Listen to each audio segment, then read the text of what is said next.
So how can you put the camera on the lock screen on an iPhone? Let's get started. If you're new on this channel, make sure you subscribe so you don't miss tutorials and videos like this one.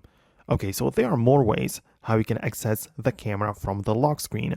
The first is by swiping left on the lock screen to access the camera, which can be turned on or off inside of the settings app, and then directly in the camera section where you have the ability to allow or not allow the sliding camera access, right? So you get to select it in here.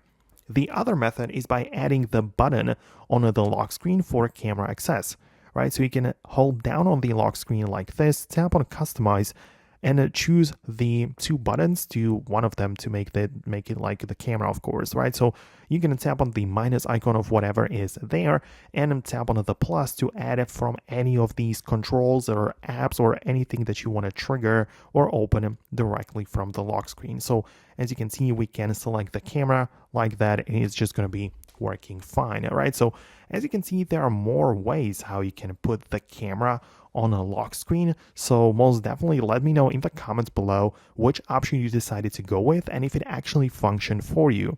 So most definitely subscribe if you don't want to miss videos and tutorials like this one in the future as well. And I'll talk to you later in those videos.